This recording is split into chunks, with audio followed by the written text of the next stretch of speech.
मंगलमय मंगल करन वीतराग विज्ञान। नमो ताहि जाते भय अरहंतादि महान। करि मंगल करि हो महा ग्रंथ करन को काज। जाते मिले समाज सब पावे निज पद राज।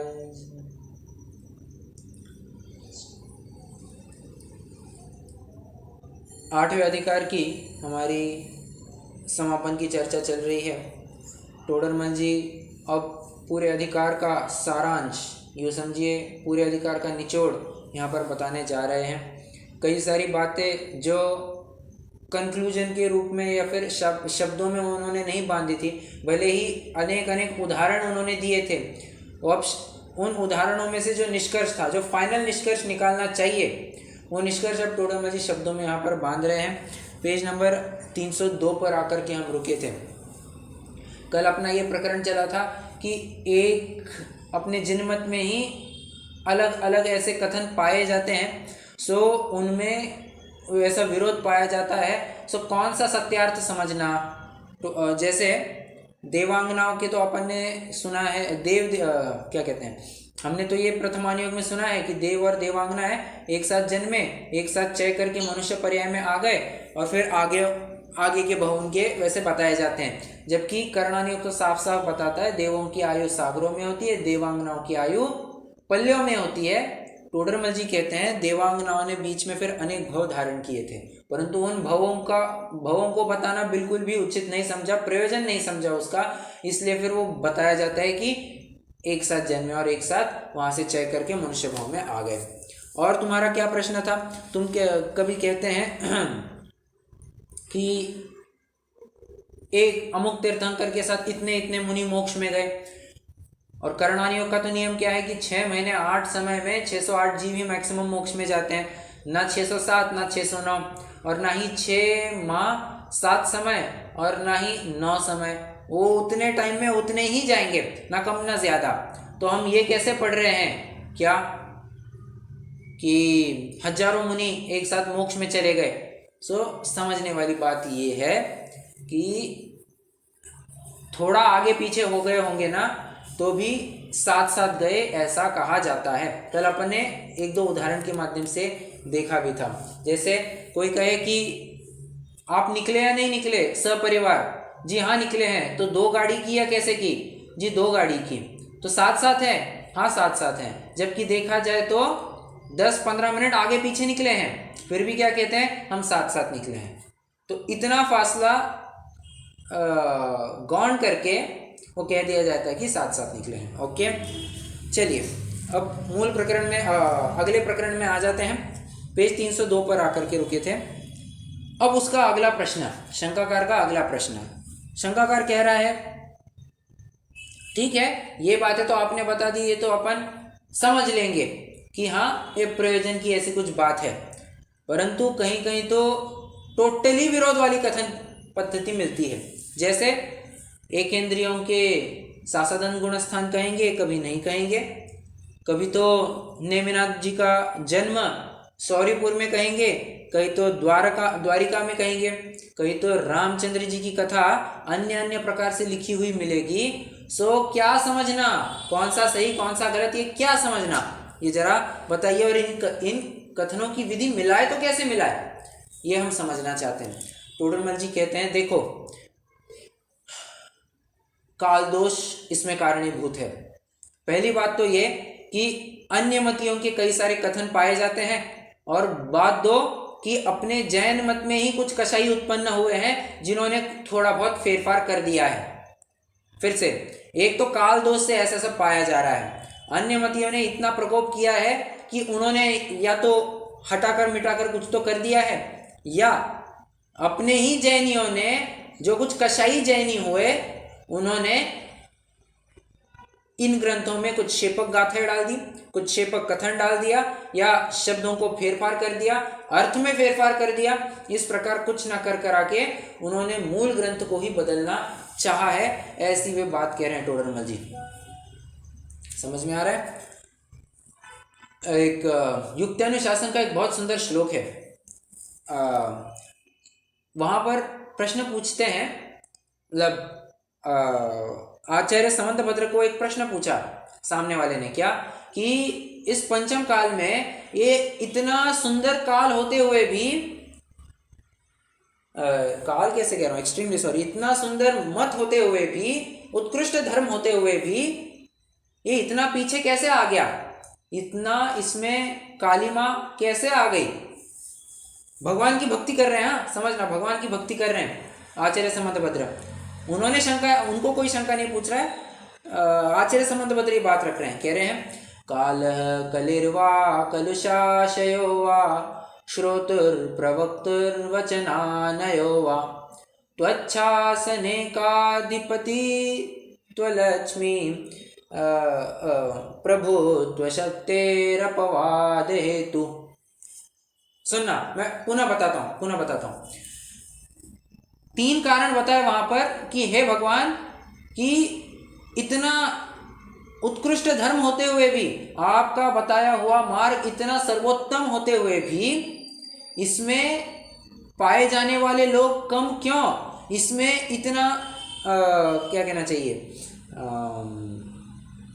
ह्रास क्यों पाया जा रहा है, इतना ह्रास इसमें क्यों पाया जा रहा है। तो 3 कारण वहां पर गिना है। पहला काल कलिर्वा, अब अर्थ बताते जाइए। काल कलिर्वा,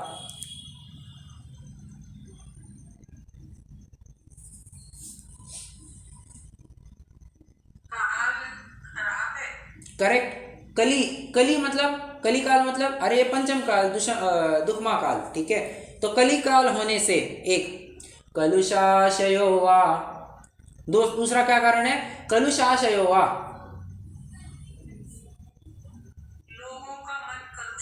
परफेक्ट, आशय, उनका जो मन है, उनका जो आशय है वही कलुषित है, ठीक है। श्रोतुर प्रवक्तुर वचनानयो वा,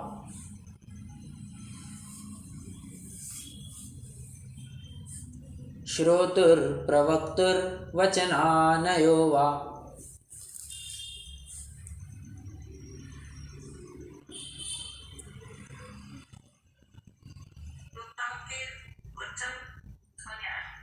ओके चलो आपने ट्राई तो किया।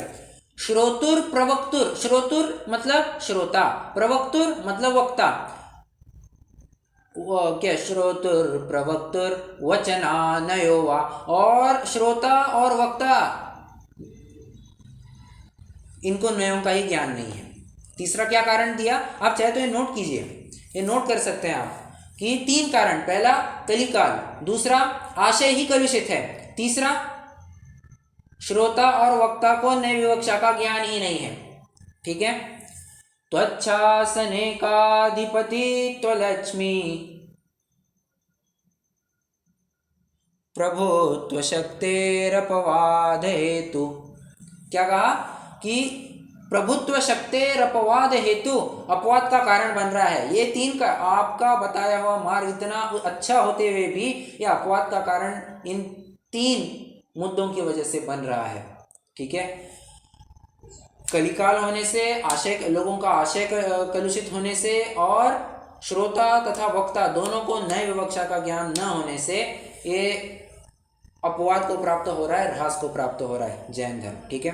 मैं इतना सब क्यों बता रहा हूँ, टोडरमल जी ने लिखा ना कि विरोध सहित कथन काल दोष से हुए है, मतलब काल दोष से ये सब दिक्कतें पाई जा रही है, ठीक है। और दूसरा कारण क्या दिया था आचार्य समंतभद्र ने, कलुषाशयो वा, कलुषाशयो वा, आशय कलुषित है, ठीक है। और तीसरा कारण क्या दिया था, श्रोतुर प्रवक्तुर वचनानयो वा, उसकी चर्चा थोड़े टाइम बाद आएगी, आज मतलब बराबर नयों का ज्ञान नहीं है, ये पॉइंट टोडरमल जी 2-3 पैराग्राफ बाद उठाने वाले हैं।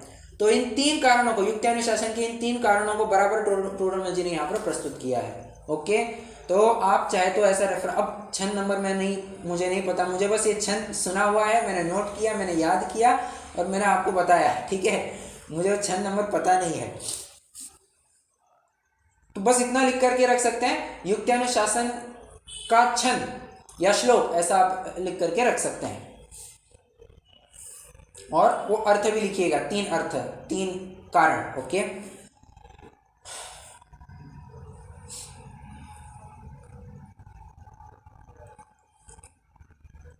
दिक्कतें इतनी बढ़ती है। टोडरमल जी कह रहा हूँ, तत्वार सूत्र में एक सूत्र आया है क्या, स्थिति नहीं, क्या है वो, आयु वृद्धि नहीं, क्या है, बल, आयु और क्या है वो, ये सब घटते जाता है। उत्सर पिंड अवसर पिंड, हाँ ऐसा कुछ सूत्र है, मैं याद नहीं कर पा रहा हूँ। वहाँ उसका आशय ऐसा है, और तीसरे अध्याय का ये सूत्र है, उसमें ऐसा लिखा है कि जैसे जैसे काल हीन होता जाएगा वैसे वैसे लोगों की आयु कम होती जाएगी, लोगों का बल कम होता जाएगा, लोगों की बुद्धि कम होती जाएगी। ये सब उन घटते क्रम में पाया जाएगा। और इसीलिए तो हम देखते हैं कि आज लोग ज़्यादा जीते कहाँ हैं, 50-55 की आयु में ही हम सुनते हैं कि फलाना आदमी चला गया, फलाना आदमी चला गया, या ना भी भले उसका देह परिवर्तन ना हो, इतने रोगों से ग्रसित हो जाता है, मरण तुल्य जीवन जीता है। मतलब क्या है, मतलब ये सब है। और पहले के ज़माने में देखते थे 80-80, 90-90 साल आराम से जी लेते थे, बिना दवाई के, बिना किसी मेडिकेशन के। आज इतना मेडिकल साइंस डेवलप होने के बावजूद भी इतना नहीं जी पाता है, और जीता है तो मरे की हालत ही जीता है, ऐसा है। ठीक है, तो आयु कम होती जा रही है, बल कम होते जा रहा है। पहले के ज़माने में देखिए ना, कितने तो भी काम फटाफट हो जाते थे, और माताएं बहनें जाते पर आटा पीसती थी। और जाता किसका होता है, जाता होता किसका है,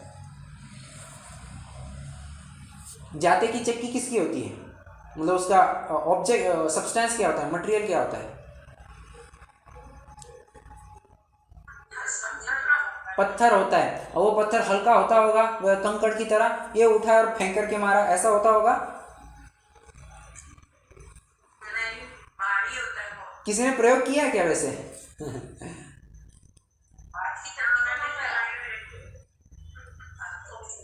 चलाइए ना आप। ओके, तो इसलिए आपको बराबर ये ज्ञान है इस बात का कि मैंने तो बस देखी हुई है, और एक बार मैंने चलाने की कोशिश की थी। पहले क्या था, पहले तो हमको धर्म का कुछ ज्ञान था नहीं, तो हम बराबर से ये जो आटे बनाने की दुकान होती है ना, वो आटे बनाने की जो मिल होती है, वहाँ से हम बराबर आटा पीस करके लाते थे।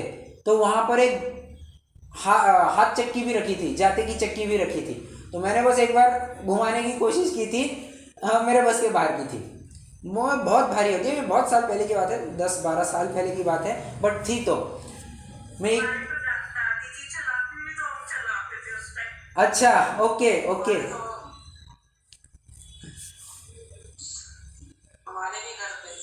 ओके ओके, नहीं मतलब क्या कहना चाहिए, एक 50-60 साल पहले भी चलेंगे ना, तो बराबर से ये सारी परंपराएं सुरक्षित थी। आज जब सब ये इलेक्ट्रिसिटी और बिजली के ऊपर चलने के लिए आ गया है, तो आज तो घर पर ही वो क्या कहना चाहते हैं, बॉक्स टाइप चक्की आ जाती है। और कोमल जी आपके पास भी वही होगी मेरे ख्याल से।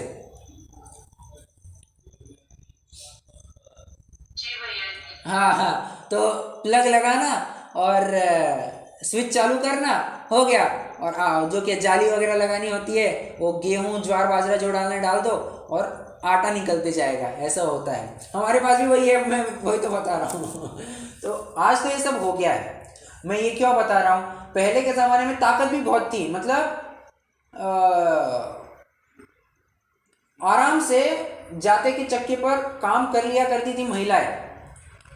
और एक ऐसा नहीं कि हफ्ते भर का कर लेती थी, तब तो प्रायः हर दूसरे तीसरे दिन आटा पीसना पड़ता था। मर्यादा की तो बात ही छोड़ दो, मर्यादा मतलब 7 दिन की हो, 5 दिन की हो, हर दूसरे तीसरे दिन ही आटा पीसा जाता था। अवश्य मर्यादा का ध्यान रखा ही जाता था, बट हर दूसरे तीसरे दिन ही आटा पीसा जाता था। तो ऐसा भी होता था, और इतना काम मतलब ताकत कम होती है। मैं ये क्यों बता रहा हूँ, इतना क्यों बता रहा हूँ मैं और तीसरा पॉइंट सुनिए, तीसरा पॉइंट ये है कि बुद्धि भी कम होती जा रही है। क्या कह रहे हैं साहब, आजकल के बच्चे इतने होशियार हैं हमसे, सोचते नहीं बनता। कितने जनों को लगता है कि हमारे नाती पोते या हमारे बच्चे हमसे 10 गुना अच्छा मोबाइल चला लेते हैं? कितने जनों को लगता है?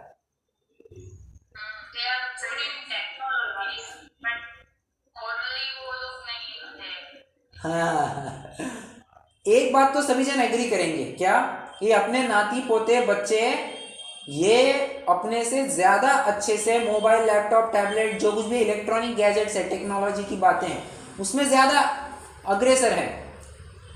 तो होशियार हो गए ना। सुनिए, तो बुद्धि का अर्थ केवल टेक्नोलॉजिकल गैजेट्स चलाने से ही थोड़ी होशियार हो जाते हैं। होशियारी तो आपके साहस में होती है, होशियारी आपके पुरुषार्थ में होती है, होशियारी आपके विवेक में होती है, होशियारी आपके धर्म परिणति से होती है। अब आप इन पैरामीटर्स को ध्यान में रखिए और बताइए कि आज की पीढ़ी इनके पास है या इसके दूर है। और पहले के जमाने के लोगों को कंपेयर कीजिए कि वो इन चीजों के कितने पास थे। जो जो क्राइटेरिया मैंने बताया, धर्म परिणति या फिर पुरुषार्थ करना या फिर क्या कहना चाहिए, विवेक की बातें ज्यादा होना, सहनशीलता, अब ये बातें पहले के जमाने के लोगों में ज्यादा थी, अब के बच्चों में है।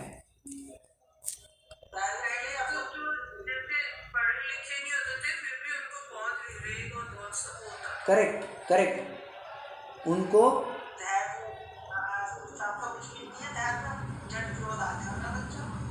क्या कहा?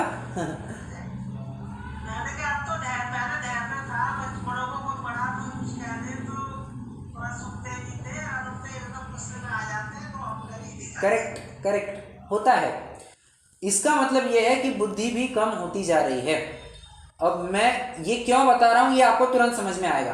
टोडरमल जी ने एक और कारण दिया यहाँ पर, क्या कि जैसे जैसे काल का ओघ आगे जाता जाएगा, लोगों की बुद्धि कम होती जाएगी, और बुद्धि कम होती जाने से आचार्य ने जो मूल बात लिखी है, जो मूल भाषा में बात लिखी है, उसका अर्थ नहीं समझ पाते और कुछ का कुछ अर्थ लिख देते हैं अपने बुद्धि अनुसार, जो उनको लगे वो अर्थ लिख देते हैं। फिर वो ये नहीं विचार करते कि ये जिनागम अनुसार है या नहीं है, ये विचार नहीं करते। अब समझ में आया मैं इतना आपको सैर सपाटा क्यों करा के लाया पहले के जमाने और अभी के जमाने में? बस यही बात कहनी थी मुझे। तो आप चाहे तो ये भी लिख सकते हैं कि तत्वार सूत्र के 3 अध्याय का एक सूत्र है, आयु, वृद्धि, बल, ये सब बातें वहां पर लिखी है। और ये हीन होते जाते हैं, हीन होते जाते हैं, तो ये भी रेफरेंस लिख सकते हैं। ठीक है, हाँ, 2 पैराग्राफ पढ़ने, एक प्रश्न और उसका उत्तर पढ़ते हैं अभी। फिर प्रश्न है कि इस प्रकार के कथनों में भी किसी प्रकार विधि मिलती है, परंतु इस प्रकार विधि मिलती है मतलब, अरे जो कल अपन ने लास्ट में चर्चा की थी ना, 608 समय, क्या कहते हैं, 6 महीने 8 समय में 608 जीव मोक्ष में जाते हैं, वो वाली संधि तो मिला दी अपन ने, वो तो ठीक है, मान लिया साहब। परंतु कहीं नेमिनाथ स्वामी का सौरीपुर में, कहीं द्वारावती में जन्म कहा है, तथा रामचंद्रादि की कथा अन्य प्रकार से लिखी है इत्यादि। एकेंद्रियादि को कहीं सासाधन गुणस्थान लिखा है, कहीं नहीं लिखा इत्यादि। इन कथनों की विधि किस प्रकार मिलेगी? अब आपको थोड़े से ऐसे भगवती आराधना वगैरह, आपको ऐसे कुछ ग्रंथ होंगे ना, कहीं वो थोड़े से विरोध वाले कथन आपको मिलेंगे। जैसे भगवती आराधना में ऐसा लिखा है कि समाधि के काल में आरिकाएं वस्त्र उतार करके समाधिस्थ हो सकती है। अब हो गया, लपेट में आ गए, या अपवादग्रस्त कथन हो गया, मतलब वादग्रस्त कथन हो गया। ये कैसे हो सकता है? अरे दिगंबरत्व केवल और केवल वो मुनिराजों को ही वो भेष मिल सकता है, अन्य किसी को नहीं। और आरिकाएं भले ही निर्ग्रंथ हो जाए, कैसे हो सकता है? उनका तो कोई गुणस्थान चढ़ना है नहीं, गुणस्थान तो उनका कोई चढ़ने वाला है नहीं, तो करने का प्रयोजन क्या? तो करने का प्रयोजन क्या? बस भावना भाते रहे कि निर्ग्रंथता की भावना अब हो सफल मेरी। भावना भाने में क्या दिक्कत है? क्रिया में ऐसा करके दिखाना, और हो सकता है कोई शील के ऊपर भी आक्रमण कर जाए, वी नेवर नो, हम कुछ नहीं कह सकते, क्योंकि प्रायः आरिकाओं के ऊपर शील की समस्या आ सकती है। मुनिराजों के ऊपर तो क्या है कि आने के चांसेस कम है, आरिकाओं के ऊपर शील की रक्षा की जिम्मेदारी बहुत ज्यादा होती है, बराबर। इस केस में फिर नग्नता कितना फिजिबल है? शायद ही फिजिबल है, नॉट पॉसिबल। तो ये एक अपवादग्रस्त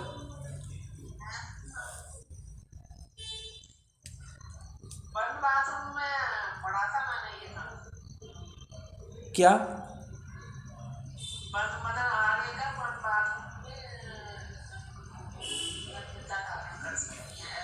परंतु आप मुझे बताइए, आरिकाओं के रहने का स्थान है क्या? कौन सा है उनका रहने का स्थान?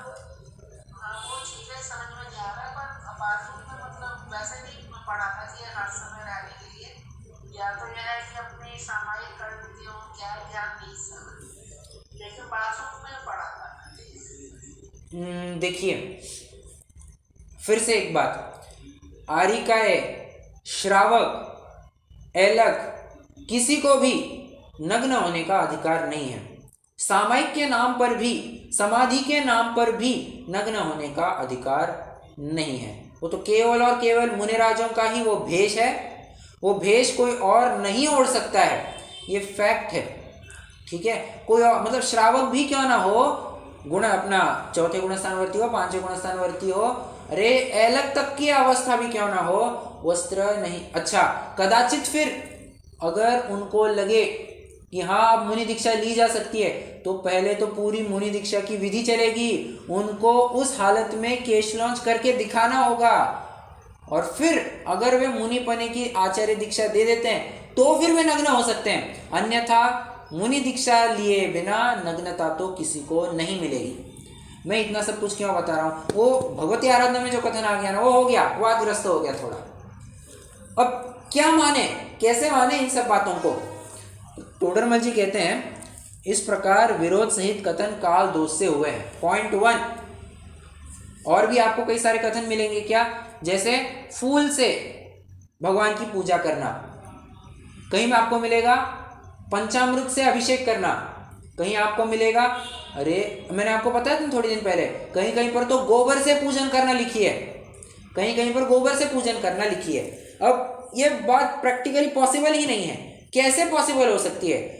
इतने उत्कृष्ट पुरुष को ऐसे इतने हल्के वस्तु से अभिषेक कराना, ये कितना कहाँ तक उचित है? और गोबर अपने आप में त्रस्त जीवों की खान है, त्रस्त स्थावर जीवों की राशि है, उससे हम भगवान का प्रक्षाल कराए, अभिषेक कराए, पूजन कराए, नॉट एट ऑल पॉसिबल। ये तो हिंसक साधन हो गया ना। जल इतना प्रासुक ऑप्शन था तुम्हारे पास, उसको तो छोड़ दिया और ये दूसरे तीसरे चीज़ों को पकड़ लिया तुमने, ठीक है। ऐसा नहीं होना चाहिए था, प्रासुक जल से अभिषेक होना चाहिए। और प्रासुक मतलब ये नहीं क्या कि बारिश का कलेक्ट किया हुआ पानी, श्रावक के लिए ये बिल्कुल भी अलाउड नहीं है, नॉट एट ऑल अलाउड।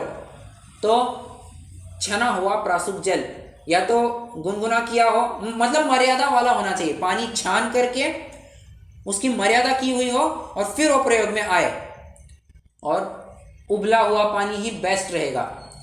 ये लौंग इलायची वाला पानी वो भी इतना योग्य नहीं रहेगा जितना उबला हुआ पानी ही बेस्ट रहेगा, ठीक है। तो उबले हुए पानी से बराबर प्रक्षाल किया जाए, काम बन जाएगा। और लोगों ने क्या क्या करना चालू किया, पंचामृत अभिषेक और फूल चढ़ाना और न जाने क्या क्या करने लग गए हैं, ठीक है। कभी कभी तो चंदन टीका वगैरह सब लगाते हैं, हो गई ये सब दिक्कतें हो गई है। टोडरमल जी कह रहे हैं काल दोष से, ये जितना कुछ भी लिखा मिला है सब काल दोष से हो रहा है। मैं आपको ये जो एडिशनल पॉइंट बता रहा हूँ ना, आप ये भी नोट कीजिएगा। जैसे मैंने आपको भगवती आराधना का बताया, दूसरा मैंने ये पूजन प्रक्षाल का बताया आपको, ठीक है। इस काल में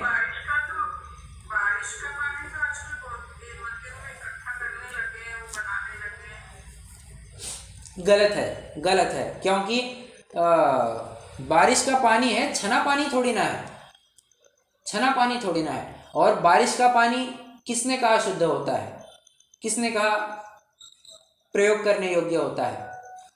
हमारे यहाँ पर तो एक ही। Correct correct correct correct. ये बात मुझे हाल ही में पता चली थी, दशलक्षण के अपने क्षमावाणी के टाइम पर मुझे ये बात पता चली थी। तो नहीं, उचित नहीं है, बिल्कुल भी उचित नहीं है। कई सारे कारण हैं उसके लिए। उसमें से एक पहला सबसे प्रमुख कारण है कि पानी छना हुआ नहीं है। और जैनी के लिए तो क्या, हाँ वो चलेगा ना, वो चल जाएगा। इकट्ठा करो और छान करके प्रयोग करो, उसमें कोई आपत्ति नहीं है। परंतु वैसे ही डायरेक्टली प्रयोग करना, उसमें आपत्ति। मैं तो वो कह रहा हूं।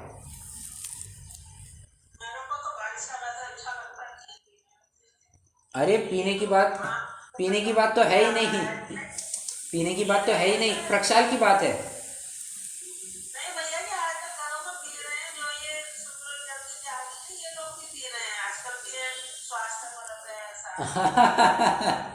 अरे साधारण सी बात है, हवा में इतना पोल्यूशन वगैरह सब है, वो पोल्यूशन मिक्स होकर के पानी आएगा, उसको पिएंगे कैसे चलेगा? और ना उसको अपन ने प्रॉपर से अप्रासुक भी किया है, अचित भी किया है। अचित किया हुआ पानी ही होना चाहिए।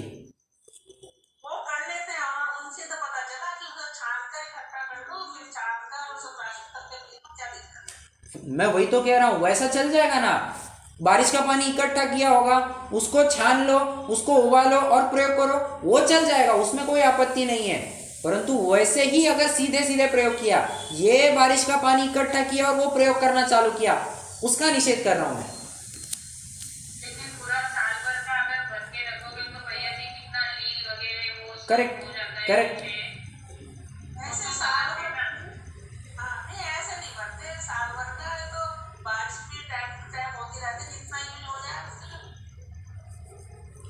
बात बराबर है, बट प्रयोग हो न हो और जीवोत्पत्ति का और एक अवसर बन जाता है। जीवोत्पत्ति भी, क्योंकि एक बात समझना, पानी एक जगह पर इकट्ठा हुआ वो सड़ने लगता है।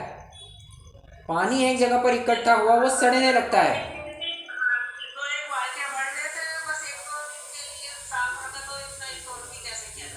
हाँ बराबर है ना, बात बराबर है, बट बारिश के दिनों में जीवोत्पत्ति के अवसर भी बहुत ज्यादा होते हैं। मैं आपको बताऊं, हमारे यहाँ पर एक दिन एवरी ऑल्टरनेट डे पानी आता है। हमारे यहाँ पर एवरी ऑल्टरनेट डे पानी आता है। तो क्या करते हैं, हम एक ड्रम भर करके रख देते हैं, ठीक है, 30 लीटर का ड्रम भर करके रख देते हैं ताकि काम में आ जाए, अगर जिससे काम हमारा बन जाए, ठीक है। तो थोड़ा पानी भर करके रख दिया। बारिश के दिनों में, बरसात के दिनों में, उसमें उसके बेस में देखेंगे ना, चलती फिरती इल्लियां, चलते फिरते लट, और ऐसे एक दो नहीं, सैकड़ों ऐसी इल्लियां वहां पर पाई जाती है। मैं क्या बता रहा हूं, और एक ही दिन का पानी होता है, एक ही दिन का पानी होता है। तो पानी इकट्ठा किया ना, वो जीवोत्पत्ति का साधन हो जाता है।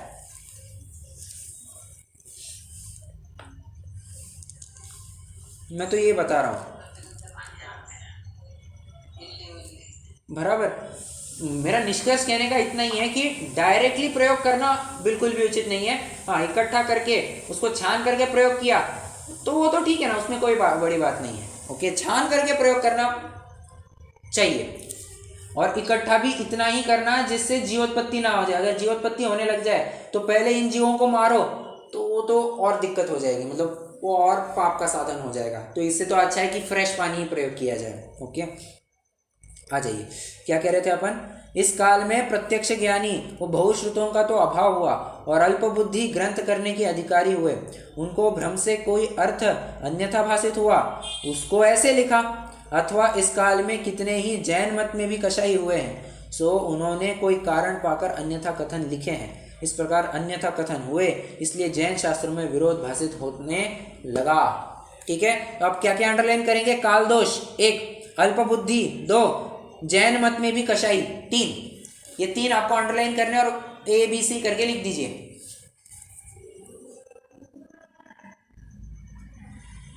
कौन से पेज पे है? सॉरी 302। आप शुरुआत में जुड़े थे डॉक्टर साहब, फिर से लीव हो गए।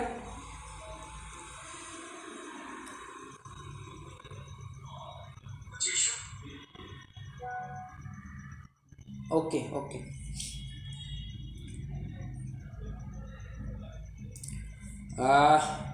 डन। चलिए अब अगला पॉइंट मतलब टोटल जी एक अगली बात कह रहे हैं। ये तो मैंने अब तुमको बता दिया, और जहाँ जहाँ तुमको विरोध भी नज़र आए ना, तो पहला तो ये करना कि ये कथन कहने वाला प्रामाणिक है या ये कथन करने वाला ज़्यादा प्रामाणिक है। फिर से तुमको 2 परस्पर विरुद्ध कथन मिल गए, ठीक है। तो स्टेटमेंट नंबर 1 जो व्यक्ति कर रहा है वो व्यक्ति ज्यादा प्रामाणिक है, या स्टेटमेंट नंबर 2 जो व्यक्ति कर रहा है वो व्यक्ति ज्यादा प्रामाणिक है, तुम ये समझ लो। मतलब अब वक्ता के ऊपर से तुम ये तय करना कि हाँ कहे गए वचन उचित है या अनुचित, ठीक है, योग्य है या अयोग्य, ये वक्ता के ऊपर से भी ध्यान में आ जाएंगे। क्यों? क्योंकि अगर वक्ता ही थोड़ा सा शिथिलाचार का पोषण करने वाला हो, तब तो उसके ग्रंथ को कैसे प्रामाणिक माना जाए। जैसे कई सारे आपको ऐसे कथन मिल जाएंगे। रेणसार नाम का एक ग्रंथ है, कहते हैं कि आचार्य कुंद ने लिखा है, और वहां पर इतनी साधारण चर्चा आई है तो लगता ही नहीं है कि ये आचार्य कुंद की वाणी होगी, नॉट एट ऑल पॉसिबल। तो कुंद नाम के कोई भट्टारक होकर के गए होंगे, उन्होंने ये ग्रंथ लिखा होगा। ऐसे ही हमें टटोलना चाहिए, ये फलाना व्यक्ति स्वयं को आचार्य कहलवा रहा है, ये आचार्य वास्तव में था या कोई भट्टारक था या कोई और था, या फिर ये कोई विद्वान ही था जो स्वयं को आचार्य कहलवा रहा है। इन सब बातों का भी हमें ज्ञान होना चाहिए, ठीक है। तो ऐसा नहीं हुए कि हम चाहे जो ग्रंथ मिले और उसको प्रामाणिक मानते चले, जैन के नाम पर हम चाहे वो प्रामाणिक करते चले, ऐसा नहीं। इसकी चर्चा अपन ने एक हफ्ता 10 दिन पहले की थी, याद आ रहा है क्या? टोडरमल जी ने एक स्टेटमेंट लिखा था कि इस प्रकार जैन शास्त्रों के ग्रंथ, जैन मत के ग्रंथ तो उचित ही जानना।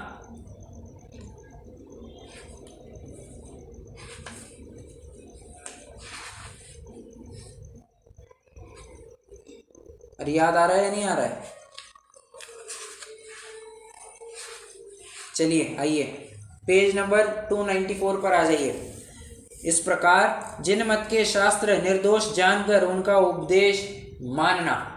अब चाहे उसको निर्दोष मत मानना, सारी तहकीकात करना। और तहकीकात कैसे करना? टोडरमल जी अब उसको डिस्क्राइब कर रहे हैं। पहले तो तुम ये देखो लिखने वाला भी प्रामाणिक है या नहीं है। अगर लिखने वाले प्रामाणिक नहीं होगा तो तुम क्या आगे बात भी करोगे। पहले तो तुम लिखने वाले की तरफ ध्यान ही मत दो। सबसे पहली बात क्या, लिखने वाले की तरफ ध्यान ही मत दो। अगर ये कथन वीतरागता का पोषण कर रहा है, ओके, वीतरागता का पोषण नहीं कर रहा है, गया, तो उसको एक्सेप्ट मत करो। और उसके बावजूद भी तुमको लग रहा है कि नहीं, विरोध लग रहा है, तो फिर तुम विचार करना कि हाँ ये लिखने वाला कौन है। अब ये तो मैंने एक अपेक्षा बताई। दूसरी अपेक्षा ये भी होती है कि पहले तो लिखने वाले का परिचय लिया जाए, और लिखने वाला प्रामाणिक हो तो फिर हम उसको पढ़ सकते हैं। और लिखने वाला प्रामाणिक नहीं हो ज़्यादा तो उसको पढ़ते वक्त ज़्यादा सावधानी बरतनी चाहिए। क्या कहा? मैं ये नहीं कह रहा हूँ मत पढ़ो, पढ़ते वक्त ज़्यादा सावधानी बरतनी चाहिए कि कहीं पर ये अपना माल तो नहीं ठूस देगा बीच में, ठीक है, ओके। और टोडरमल जी ये कह रहे हैं कि थोड़ा बहुत अप्रयोजनभूत में 19-20 हो जाए, चल जाएगा, कोई बड़ी बात नहीं है। उसका श्रद्धान न कर पाओ तो भी कोई बड़ी बात नहीं, अन्यथा श्रद्धान कर जाओ तो भी कोई बड़ी बात नहीं है। हाँ जी, क्या बात चल रही थी अपनी कि हम्म,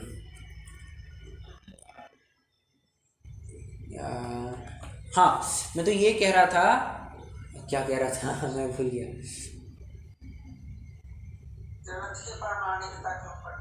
हाँ बराबर, प्रामाणिकता की बात कर रहा था मैं कि जो ग्रंथ मिले उसको पढ़ो, परंतु सावधानी ज़्यादा बरतनी चाहिए। ओके,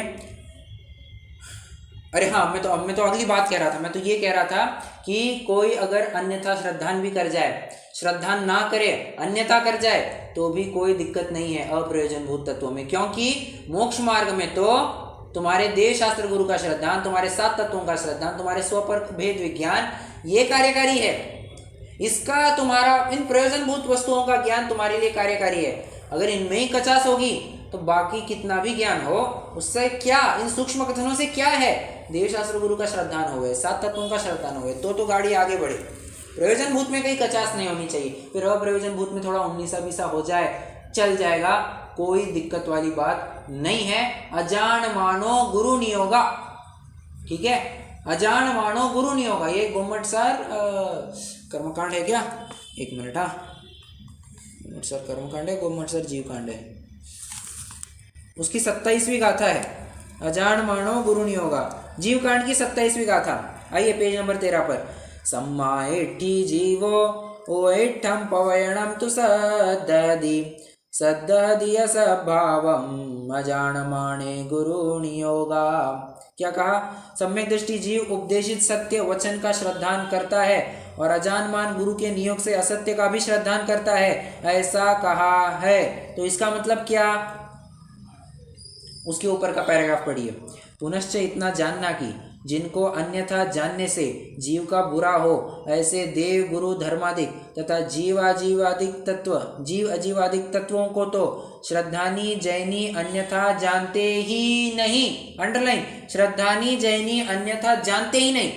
जानते ही नहीं के साथ साथ क्या लेंगे? मानते भी नहीं। ओके, इनका तो जैन शास्त्रों में प्रसिद्ध कथन है।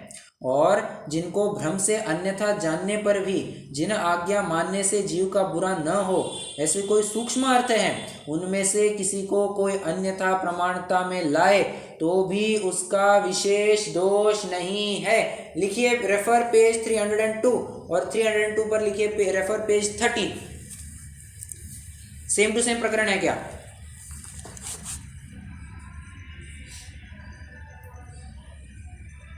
है क्या सेम टू सेम प्रकरण? ओके, अब एक और प्रकरण है। आप मुझे बताएंगे एक और प्रकरण सेम टू सेम कहाँ पर? सेम टू सेम नहीं, बट बहुत मिलता जुलता प्रकरण है।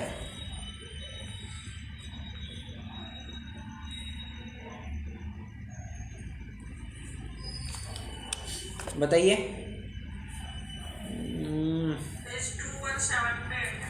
217 पर पढ़िए जरा। पापी पुरुषों ने अपने कर्मिक कथन किए हैं, वे जिन वचन ठहराया है उन्हें जैन मत के शास्त्र जाकर प्रमाण नहीं करना। वहाँ भी प्रमाण आने से परीक्षा करके वे परस्पर शास्त्रों से विधि मिलाकर वे इस प्रकार संभव है या नहीं, ऐसे विचार करके विरुद्ध अर्थ को विद्या ही चाहते। करेक्ट, करेक्ट, बहुत अच्छा। ये एक प्रकरण है। और एक प्रकरण है, रेफर 217 भी लिखना है। हाँ, रेफर 217 भी लिखना है।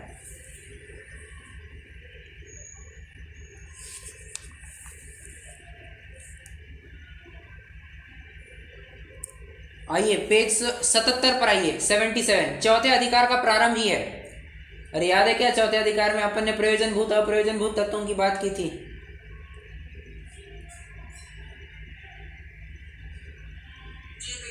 और उस समय मैंने आपको कई सारे उदाहरण भी दिए थे। क्या कि कॉमर्स की लाइन वाला फिजिक्स पढ़े या ना पढ़े, उससे कुछ हानि तो क्या कहना चाहिए, फायदा नुकसान है?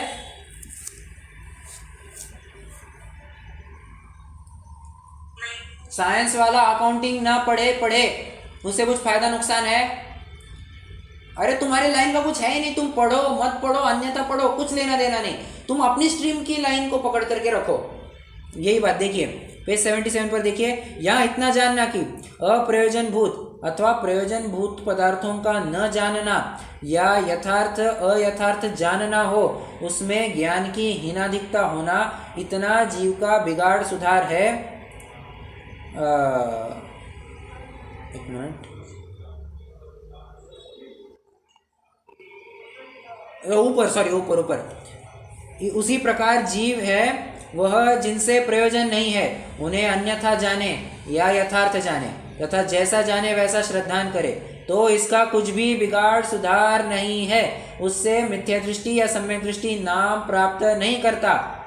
तथा जिनसे प्रयोजन पाया जाता है, उन्हें यदि अन्यथा जाने और वैसा ही श्रद्धान करे तो बिगाड़ होता है, इसलिए उसे मिथ्या दृष्टि कहते हैं।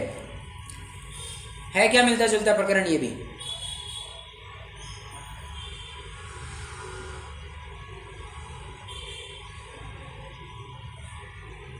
अरे कुछ तो बताइए, सभी जन से हाँ सुनना है मुझे।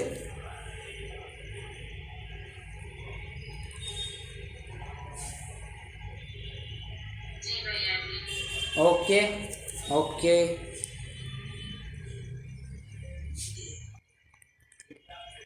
ये भी ले सकते हैं क्या पेज 178 पे? करेक्ट, मैं अभी वहीं पर आने वाला था।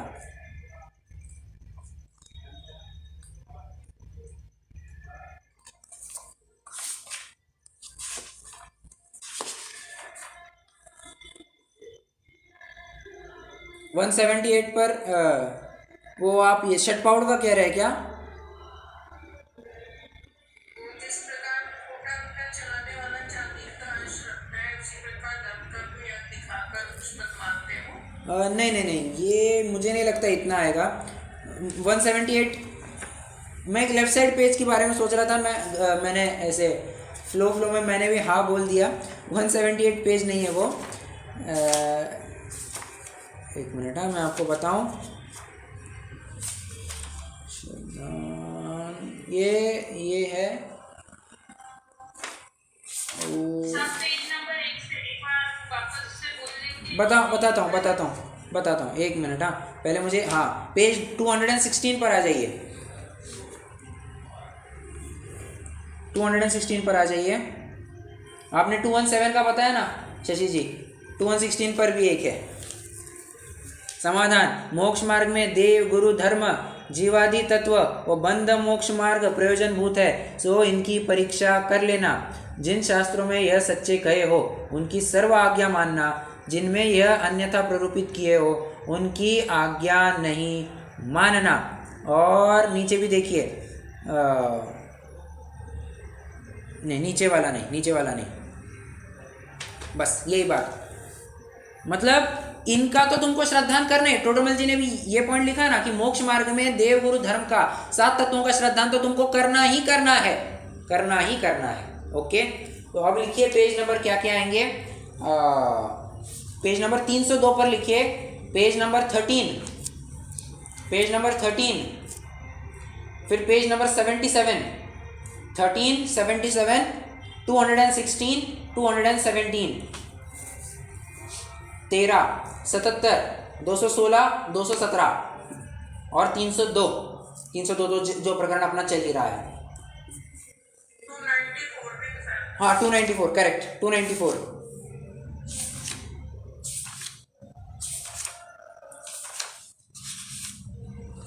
ओके,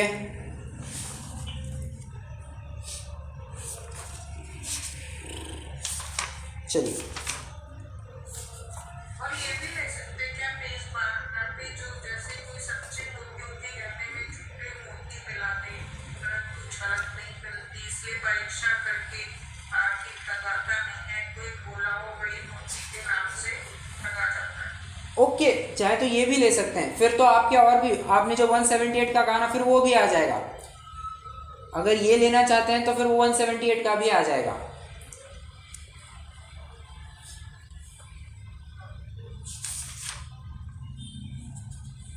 बट आप जो ये जो पॉइंट आया है ना, आप जो बता रहे हैं, ये घटित जरूर होगा, बट अपन को थोड़ा सा पहले के प्रकरण में चलना पड़ेगा कि परीक्षा वगैरह करना, वहां पर के प्रकरण में ये बातें ज़्यादा उचित रहेंगी। यहाँ पर भी लगाना चाहे तो लगा सकते हैं, वैसे कोई मतलब अलग बात नहीं होगी, योग्य ही बात रहेगी।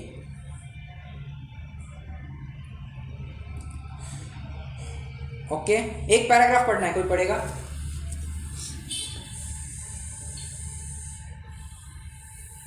ये जहाँ विरोधभासी तो यहाँ से यस, वो एक पैराग्राफ।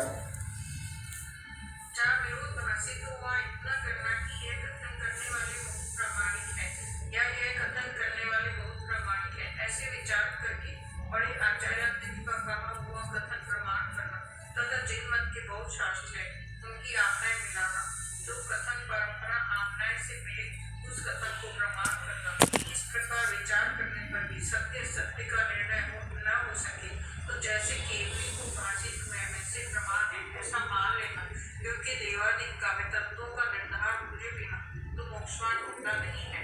उसका तो निर्धार भी हो सकता है, इसलिए कोई उनका स्वरूप विरुद्ध करे तो आदि भाषित हो जाएगा तथा अन्य कथन का निर्धार न हो या संशय आदि नहीं या अन्यथा भी जान करना हो जाए और केवली का कहा प्रमाण है ऐसा श्रद्धान है तो मोक्षवान में विघ्न नहीं है, ऐसा था। Okay, done. अब जो मैं कह रहा था ना, कालदोष, अपना कालदोष कह रहा हूँ, नए विवक्षा, अब वो वाला पॉइंट अब चालू होगा।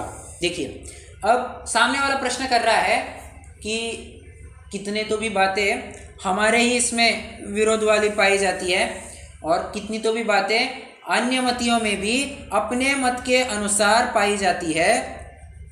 तो हमने तो जिस प्रकार से जैन मत की स्थापना की, आप क्यों उनका उत्थापन कर रहे हो? क्यों?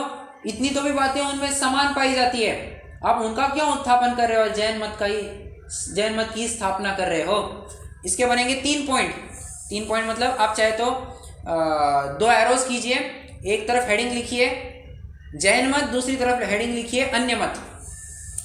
एक तरफ लिखिए जैन मत, दूसरी तरफ लिखिए अन्य मत, और 3 पॉइंट बनेंगे इसके। पहला पॉइंट बनेगा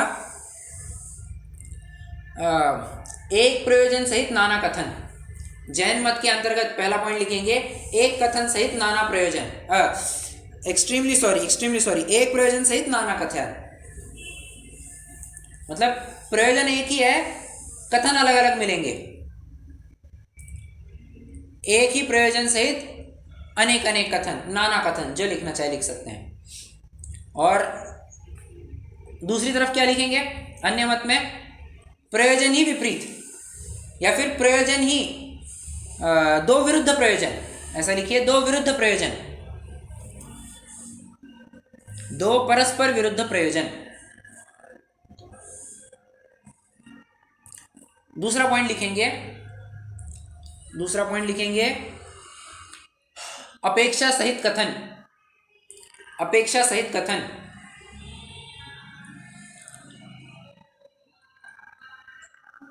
और दूसरी तरफ लिखेंगे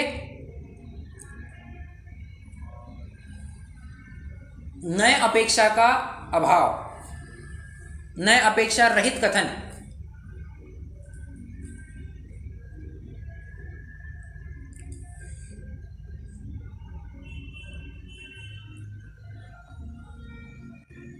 और तीसरा पॉइंट लिखेंगे प्रमाण विरुद्ध नहीं है, विरुद्ध लगने वाले कथन, ऐसा लिखिए विरुद्ध लगने वाले कथन भी प्रमाण विरुद्ध नहीं है।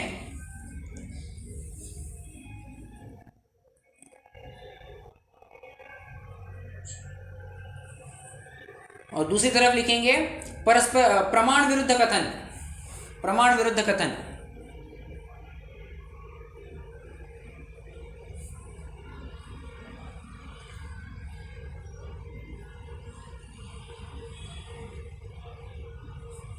अच्छा, जो थर्ड पॉइंट लिखा ना अपन ने जैन मत के अंतर्गत, उसमें एक और पॉइंट डालिए, या तुच्छ बुद्धियों की भूल, ऐसा भी डाल दीजिए। तुच्छ बुद्धियों की भूल, ये भी डाल दीजिए, उसमें ऐड कीजिए, तीसरे पॉइंट में ऐड कीजिए या तुच्छ बुद्धियों की भूल। ये क्या पॉइंट बना? ये पॉइंट ये बन गया कि विरोध परस्पर विरुद्ध कथन भी प्रमाण विरुद्ध नहीं है, ये एक संभावना है। अथवा तुच्छ बुद्धियों ने कुछ भूल की होगी, ये दूसरी संभावना। इसके अलावा कोई तीसरी संभावना है ही नहीं। और तुच्छ बुद्धियों ने भूल की होगी तो क्या है? सुधी सुधार पढ़ो सदा, सुधी सुधार पढ़ो सदा। यानी जनतो, अब शशि जी आप जो कह रहे हैं ना कि पारखी तो बराबर से योग्य मोती का ही चयन करेगा, वो बात यहां पर लग जाएगी।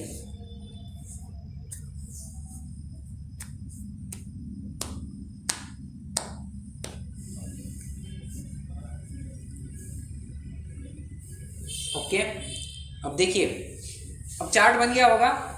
मैंने आपको लगभग 1.25 पेज का कंटेंट इतने 4-5 लाइन में दे दिया है। अब आप जब भी ये चार्ट पढ़ेंगे आपको पूरा सारांश ख्याल में आ जाएगा। ओके, देखिए, आप चाहे तो मार्क भी कर सकते हैं। ये जो पहला पैराग्राफ है ये पॉइंट नंबर 1, दूसरा पैराग्राफ है पॉइंट नंबर 2 और तीसरा चौथा पैराग्राफ है पॉइंट नंबर 3। पहला पैराग्राफ 303 पेज की बात कर रहा हूं मैं। 303 पेज पर पहला पैराग्राफ पॉइंट नंबर 1, दूसरा पैराग्राफ पॉइंट नंबर 2 और तीसरा चौथा पैराग्राफ पॉइंट नंबर 3, ऐसा। ओके, पहले अपन प्रश्न पढ़ते हैं। यहां कोई तर्क करे कि जैसे नाना प्रकार के कथन जिन मत में कहे हैं वैसे अन्य मत में भी कथन पाए जाते हैं। सो अपने मत के कथन का तो तुमने जिस तिस प्रकार स्थापन किया और अन्य मत में ऐसे कथन को तुम दोष लगाते हो, यह तो तुम्हें राग द्वेष है, यह तो तुम्हारे राग द्वेष को दिखाता है। शंकाकार ऐसे टोडरमल जी को प्रश्न कर रहा है। टोडरमल जी कहते हैं, देख, प्रयोजन जहाँ पर उचित होता है वहाँ पर अलग अलग कथन भी करेंगे ना तो भी चल जाएगा, कोई दिक्कत वाली बात नहीं है। और जहाँ पर प्रयोजन ही विरुद्ध हो, प्रयोजन की ही मतलब प्रयोजन ही पक्का ना हो, तो वहाँ पर तो उनकी निंदा ही की जाएगी। जैसे हमारे यहाँ पर तो वितरागता ही बढ़ाने का प्रयोजन बताया गया है, या फिर ऐसे कह सकते हैं राग घटाने का ही प्रयोजन बताया गया है। तो नाना प्रकार के कथन कैसे मिल सकते हैं? कहीं पर तो ऐसा बताएंगे, कभी तो महाराग से छुड़ा करके अल्प राग में लगाएंगे, सुनना, महाराग से छुड़ा करके अल्प राग में लगाएंगे, ये चरणानियों की परिपाटी। और कहीं कहीं तो राग का सर्वथा अभाव करने का उपदेश देंगे, कहीं कहीं राग का सर्वथा अभाव करने का उपदेश देंगे। बट तुम दोनों भी कथन पद्धतियों में समझना, राग बढ़ाने के लिए हम तो कुछ भी अवसर नहीं दे रहे हैं। महालेप से हम अल्पलेप में ला रहे हैं, मतलब राग घटाना ही तो हुआ। और हम राग को समूल उखाड़ने की बात कर रहे हैं, वो भी तो राग मिटाने का ही तो उपाय हुआ। समझ में आ रहा है? तो राग बढ़ाने का कथन, राग बढ़ाने का प्रयोजन कहीं भी नहीं मिलेगा, राग घटाने का ही प्रयोजन मिलेगा और मिलेगा। कथन पद्धतियां अलग हो सकती है। जबकि अन्य मतियों के ग्रंथों में कहीं तो ऐसा मिलेगा कि राग अधिक बढ़ाने की बात आएगी, कहीं तो बहुत ही कहीं तो राग अधिक बढ़ाएंगे, कहीं तो एकदम ही वितरागता की बात कहेंगे। और एक ही ग्रंथ में ऐसे परस्पर विरुद्ध कथन कि कहीं तो कहेंगे कि वितरागता की जय हो, कहीं तो कहेंगे वितरागता हाय हाय, वितरागता कुछ नहीं होता है, ऐसा कहते हुए पाए जाएंगे। ठीक है,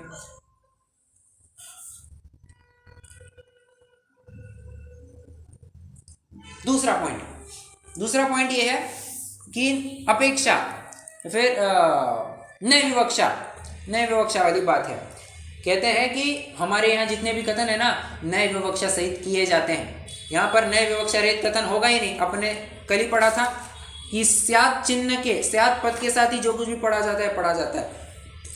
वहाँ पर ये नहीं समझना कि स्यात् मतलब कुछ शायदवाद होगा, नहीं, ये स्याद्वाद की भाषा है और अपेक्षा लिए ही समस्त कथन होता है, ये जानना चाहिए। जबकि अन्य मति कभी कहेंगे कि ईश्वर तो साक्षीभूत वितराग है, और कभी तो कहेंगे कि ये क्राम क्रोध आदि जितने भी कार्य ईश्वर ने ही किए हैं। साफ ख्याल में आ रहा है कि ये दो टुक की बातें कैसे कह रहे हो तुम, अपेक्षा ही नहीं है तुम्हारी। दोनों भी बातें एक ही व्यक्ति में एक साथ कैसे पाए जा सकते हैं? अर्थात नहीं पाए जा सकते।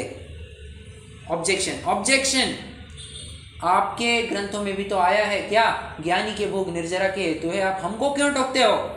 अरे ज्ञानी को फिर से आड़े हाथ नहीं लेना। क्यों? हमने ऐसी भूमिका गृहस्थ चौथे गुणस्थान वर्ती की बताई है। तुमने तो ऐसा स्वरूप तुम्हारे भगवान का माना है। हम चौथे गुणस्थान में भगवान पना, भगवान संज्ञा नहीं देते। भगवान संज्ञा तो हम उसी को देते हैं जो पूर्ण वितरागी और पूर्ण सर्वज्ञ हो। समझ में आ रहा है? बस यही बात है।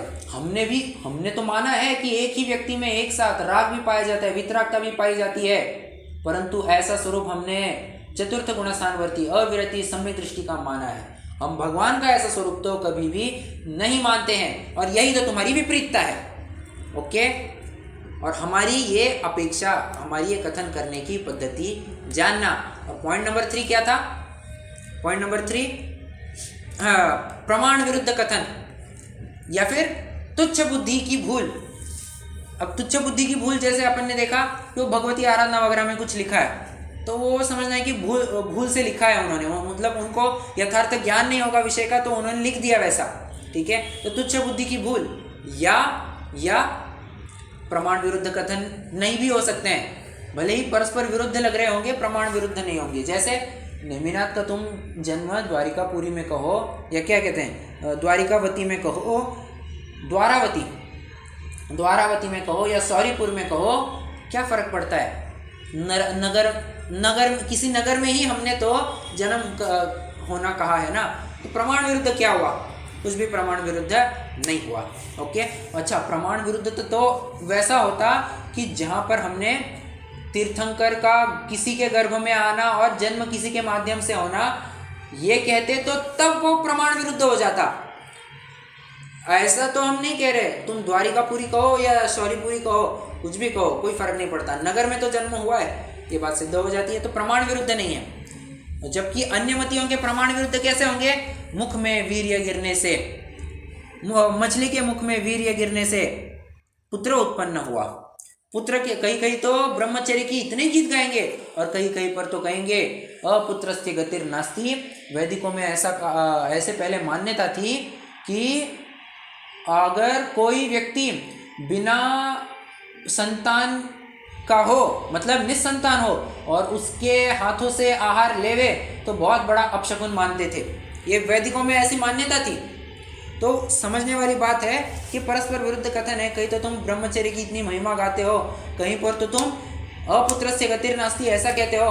साफ साफ प्रमाण विरुद्ध कथन जानना। Okay, done. अब ये प्रकरण मैं चाहूँगा आप सेल्फ स्टडी के रूप में, होमवर्क के रूप में खुद से पढ़ लीजिएगा। 1.25 पेज है, आप अपने आप से पढ़ लेंगे तो भी आराम से पढ़ पाएंगे। अब लास्ट टॉपिक पर आ जाते हैं और फिर अपन 8वां अधिकार सक्सेसफुली कंप्लीट कर पाएंगे। देखिए प्रश्न नहीं, टॉपिक ये है अनुयोगों का अभ्यास क्रम। साहब कौन से क्रम से हम अनुयोगों का अभ्यास करें? बहुत जनों को ये प्रश्न होता है, साहब हम नए इस मार्ग में आए हैं, हम चालू कहाँ से करें? टोडरमल जी कहते हैं जिस ग्रंथ को पढ़ने से तुम्हारे धर्म में प्रवृत्ति बढ़ेगी उन ग्रंथों को पढ़ो। जैसे मैं अपना पर्सनल उदाहरण दूं तो मुझे कर्णानुयोग और चरणानुयोग के ग्रंथ, उनका अध्ययन करने में बड़ा मजा आता था। द्रव्यानुयोग में मुझे कभी इतना रस आता ही नहीं था। शुरुआत का काल है मेरा, जब मैं धीरे छोटे हो गई, 10-12 साल पहले की बात है, ये 10 साल तो हो ही गए हैं, तो तब की बात है। तब मुझे चरणानुयोग कर्णानुयोग की बात सुनना ज़्यादा उचित लगती थी। द्रव्यानुयोग में ज़्यादा मैं इंटरेस्ट नहीं लेता था। तो ऐसा है, तो उसको देख करके मेरी धर्म में रुचि बढ़ गई। कोमल जी ने कुछ दिनों पहले साझा किया था कि उनको द्रव्यानुयोग की बात सुनकर के बहुत विशेष आनंद आया, तो उन्होंने द्रव्यानुयोग का ग्रंथों का अध्ययन करते करते धर्म में प्रवृत्ति बढ़ाई। किसी को प्रथमानुयोग कारणीभूत होगा, किसी के लिए कुछ भी हो सकता है, बशर्ते तुम्हारी धर्म में प्रवृत्ति बढ़नी चाहिए।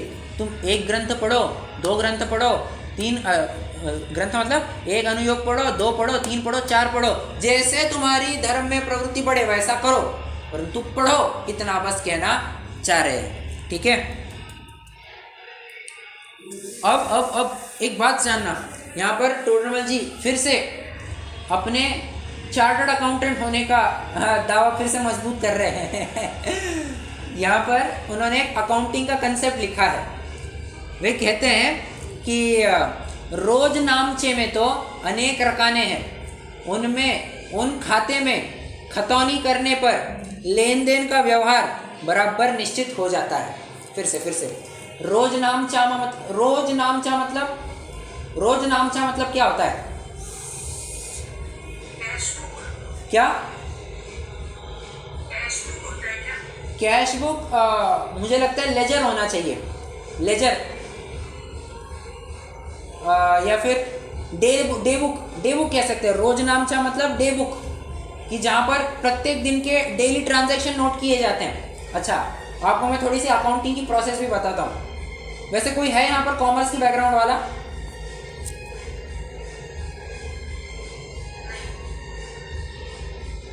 नहीं है, ओके, मैं थोड़ा आपको बताता हूँ। होता क्या है, जब भी कोई व्यवहार होता है, ट्रांजैक्शन हो जाता है, उसकी एक एंट्री की जाती है। सेल की हो, परचेज की हो, या फिर पैसे देने की हो, पैसे लेने की हो, या कुछ भी हो, कोई किसी में इन्वेस्टमेंट किया हो उसकी एंट्री हो। क्या होता है, जो भी ट्रांजैक्शन एक दिन में किए जाते हैं ना, उनकी बराबर एक लिस्ट बनाई जाती है और उनकी एंट्री उसका एक रिकॉर्ड मेंटेन किया जाता है कि आज क्या क्या ट्रांजैक्शन हुए। और बराबर उस ट्रांजैक्शन के दो इफेक्ट होते हैं, एक तो डेबिट होता है, एक तो क्रेडिट होता है। एक बात समझना, debit is equal to credit. ऐसा कभी नहीं होगा कि डेबिट और क्रेडिट मिसमैच होगा तो अकाउंटिंग गलत है, ठीक है। तो debit is always equal to credit. अब बराबर से वो जो ट्रांजैक्शन हुआ है ना, उसके दो इफेक्ट होंगे, एक तो डेबिट वाला, एक क्रेडिट वाला। तो डेबिट का इफेक्ट बराबर उस खाते में ले जाएंगे, क्रेडिट का इफेक्ट बराबर उसके क्रेडिट वाले खाते में ले जाएंगे। और ऐसा जब लेंगे तो बराबर से ख्याल में आएगा कि हाँ, लेन देन का व्यवहार कितना है, ठीक है। ये बराबर से ख्याल में आ जाता है। मतलब डे बुक को लेकर के जो ट्रांजैक्शंस होते हैं उसका फिर बराबर अकाउंटिंग की जाती है। मतलब ट्रांजैक्शन नोट किए, उनकी अकाउंटिंग की, और अकाउंटिंग करने के उपरांत बराबर लेन देन का व्यवहार निश्चित हो जाता है। बस यही बात बताना चाह रहे हैं। उसी प्रकार शास्त्रों में तो अनेक प्रकार के उपदेश जहाँ तहाँ लिखे हैं, उसे सम्यक ज्ञान में यथार्थ प्रयोजन सहित पहचाने तो हित अहित का निश्चय होता है। ओके, और लास्ट में कह रहे हैं, इसलिए स्यात् पद की सापेक्षता सहित सम्यक ज्ञान द्वारा जो जीव जिन वचनों में रमते हैं वे शीघ्र ही शुद्धात्म स्वरूप को प्राप्त होते हैं। मोक्ष मार्ग में पहला उपाय आगम ज्ञान का है। आगम ज्ञान बिना धर्म का साधन नहीं हो सकता, इसलिए तुम्हें भी यथार्थ बुद्धि द्वारा आगम का अभ्यास करना, तुम्हारा कल्याण होगा। सातवां अधिकारिक छोड़ देना, तो समस्त अधिकारों का समापन टोडरमल जी ने ऐसा ही किया है, तुम्हारा कल्याण होगा। मतलब एक बात ख्याल में आती है कि टोडरमल जी कभी किसी का बुरा नहीं चाहते थे, हमेशा सबका कल्याण चाहते थे। जो सामने वालों का, प्रतिपक्षियों का ये इल्ज़ाम था कि आप तो बस द्वेष ही द्वेष करते हो, आप तो बराबर निंदा ही करते पाए जाते हो। टोडरमल जी कहते हैं, यदि हम द्वेष बुद्धि से करें तो हम पापी ही है, परंतु हम तो तुम्हारा सुधार चाहते हैं, हम तो तुम्हारा कल्याण चाहते हैं। हम बस तुम्हारी कुछ गलतियां हैं बस वो बता रहे हैं, परंतु क्या करें। यदि शराब की निंदा करने से कलाल दुखी हो, कुशील की निंदा करने से वेश्या दुखी हो, तो हम क्या कर सकते हैं। हम सच्चा उपदेश देने से तो रुक नहीं सकते हैं। हम तो तुम्हारा कल्याण ही चाह करके रहेंगे। Okay, done. 8वां अधिकार भी सक्सेसफुली कंप्लीट हो चुका है। कोई प्रश्न हो पूछ सकते हैं।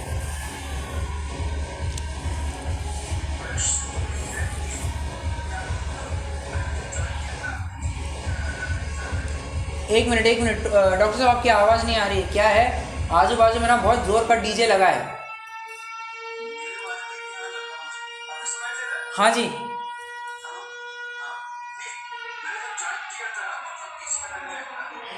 हाँ, अच्छा 3 शब्द है ना। एक तो काल दोष, दूसरा है, एक मिनट, हाँ कोई बताएगा? मैं हाँ करेक्ट। तो थर्ड पैराग्राफ है, काल दोष, अल्पबुद्धि और जैन मत में भी कशाई।